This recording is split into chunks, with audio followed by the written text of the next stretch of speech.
Okay, that looks fine. This is a small piece of slate. It's 20 centimeters by about 11, and it's my brother's birthday coming up, so I'm going to carve a pair of initials for him, NT, and then paint in the cuts of the letters and oil the surface of the slate, just so you can see that process of how painting and oiling the surface is done. On a previous video you may have seen me marking out a design on a piece of stone using a laser print, so I'm going to do that again here fairly quickly. That was the design, nice and simple, NT, printed in mirror image on another piece of paper, lined up on the stone, taped down with a hinge tape, ready to be dissolved with cellulose thinners and rolled down onto the stone. So I'll do that with my extractor fan running so that I don't, so I'm not affected too badly from the horrible fumes from the thinners, and get that marked out.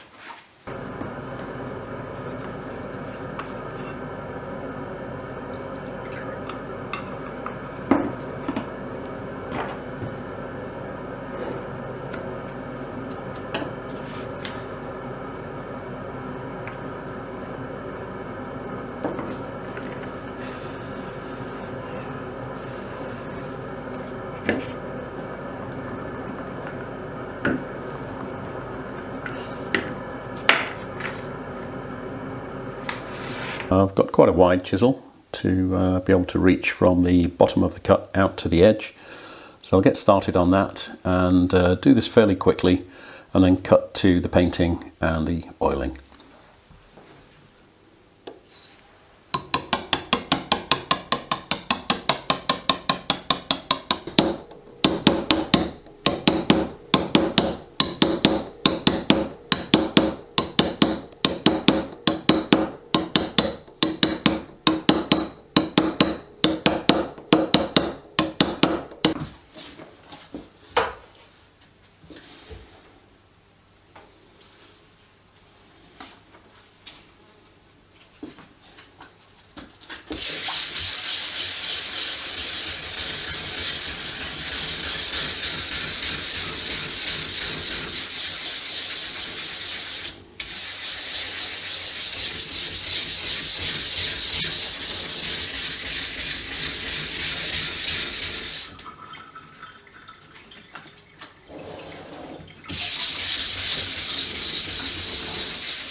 So my little gift for my brother is carved. The NT looks fine.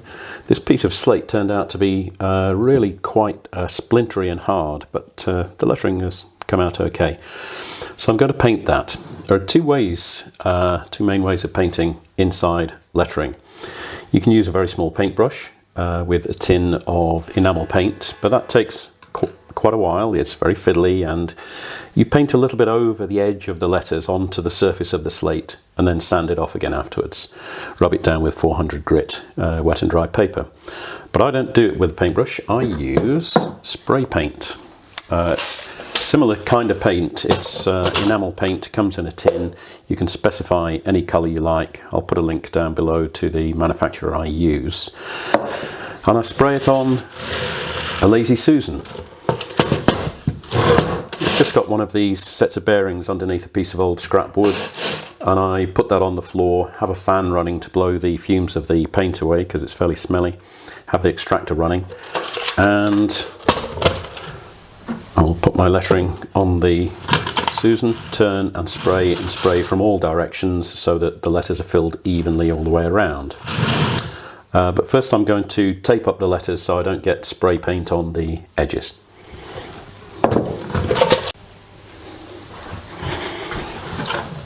There, I'm all taped up. The good thing about the tape is it's cheap and easy. It saves you getting paint all the way around the edges where you don't want it.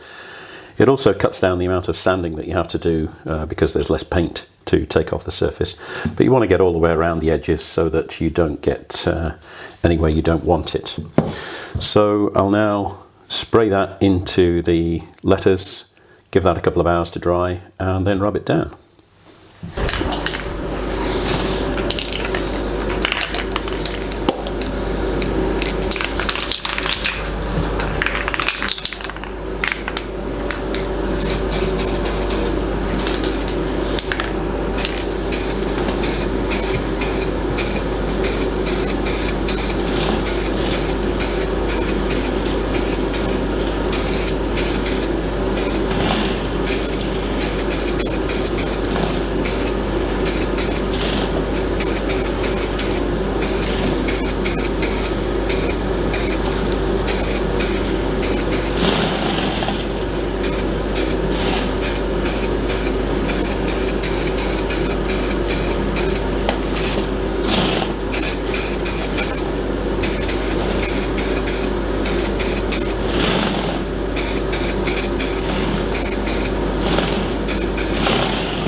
So the paint is dry, just about.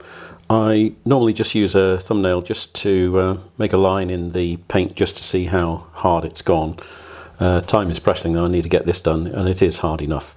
So I'll just pull off the tape so that we can get ready to sand down the surface. It just takes a minute or two.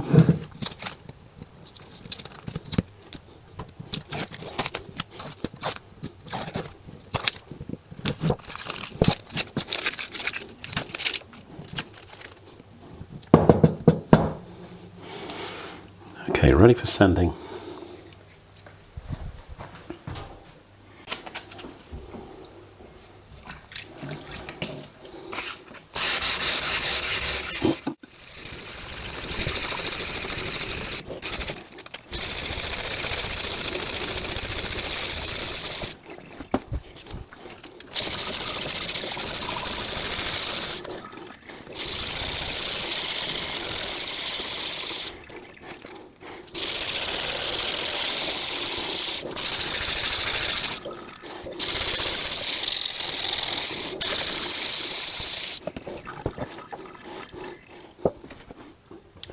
So I'm ready to start oiling the surface of the slate. I make my own slate oil. It's 40% linseed oil and 60% turpentine. And I get a litre of each, and that will last you forever and ever. I just use a clean white cloth, dip a pencil in it, and put a little drop on the oil, on the rag. A little goes a very long way. So if you start just around the outside, and then once some of the oil has come off the cloth, then get a bit closer to the edge and rub around the letters. Trying obviously not to get any oil down into the cuts. But it's pretty straightforward, very quick. You only really need one coat, and then once it dries off, basically once the turpentine has evaporated away and left the linseed oil in the surface, you're done. I tend to do all the way around the edge of the stone as well, because you tend to see that whether the stone is standing on a shelf or hanging on the wall, but I don't do the bottom because that could stain whatever you stand the stone on. So I'll cover the front, top and the sides.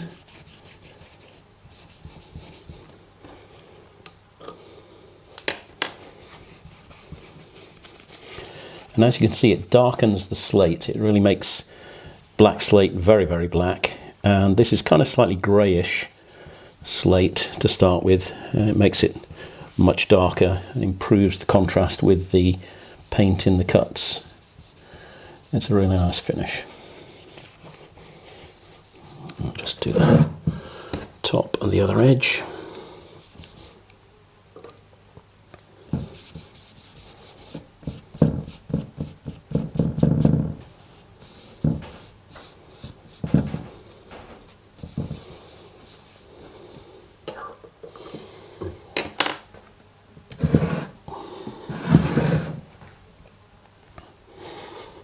You get to the point where you start to get fingerprints on bits that you don't want them on if you're not careful, so just be careful where you get the oil.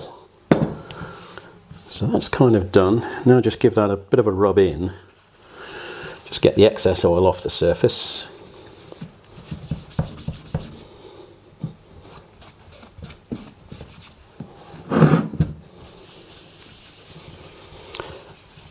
And then to give the flat front surface a final buff, I tend to use another clean cloth wrapped around a piece of wood, nice flat block, and just with that flat surface, really good rub all over. Then leave that to dry for an hour or so, give it another rub down, just to get the surface nice and matte. And you're basically done.